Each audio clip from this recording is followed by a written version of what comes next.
అవి చెప్పడు. ఎవరికి ఇచ్చావు డబ్బులు అని అన్ని వేల కోట్లు అలా ఖర్చు పెట్టారు? గవర్నమెంట్ స్కూల్స్ పెట్టవా?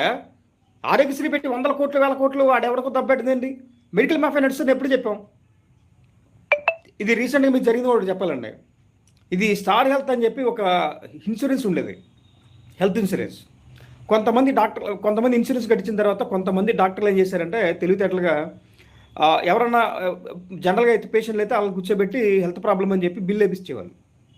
జనరల్గా వీళ్ళు ఏం చేస్తారంటే జీపీఎస్ ట్రాక్ ద్వారా వాళ్ళు ఫాలోఅప్ చేస్తారు, నిజంగా రోగం వచ్చిందా లేకపోతే అని చేస్తారు. వాడిని వారం రోజులు 10 రోజులు అందులో పెట్టి బిల్ వేసి ఆ బిల్లో కొంత కొట్టేస్తున్నారు. అది దరిదాపు ఈ మధ్యకాలంలో వాళ్ళు పట్టుకున్నారు, హాస్పిటల్స్ డాక్టర్స్ని పట్టుకున్నారు. సో మరి అలాంటి ఆరోగ్యశ్రీలు ఉన్నాయి, వేల కోట్ల రూపాయలు. జగన్మోహన్ రెడ్డి గారు ఏం చేశాడు సరేండి, పక్క రాష్ట్రాలకు విస్తరించాడు. పక్క రాష్ట్రంలోకి వెళ్ళి కనుక మీరు ట్రీట్మెంట్ చేసుకుంటే బిల్ ఇచ్చేస్తాడంట. మరి ఇంకా ఎంత ఎంత విచ్చలవిడితనం చేశాడు, 8,000 కోట్లు దోసుకున్నాడండి. దాని నుంచి ఎవడన్నా మాట్లాడా?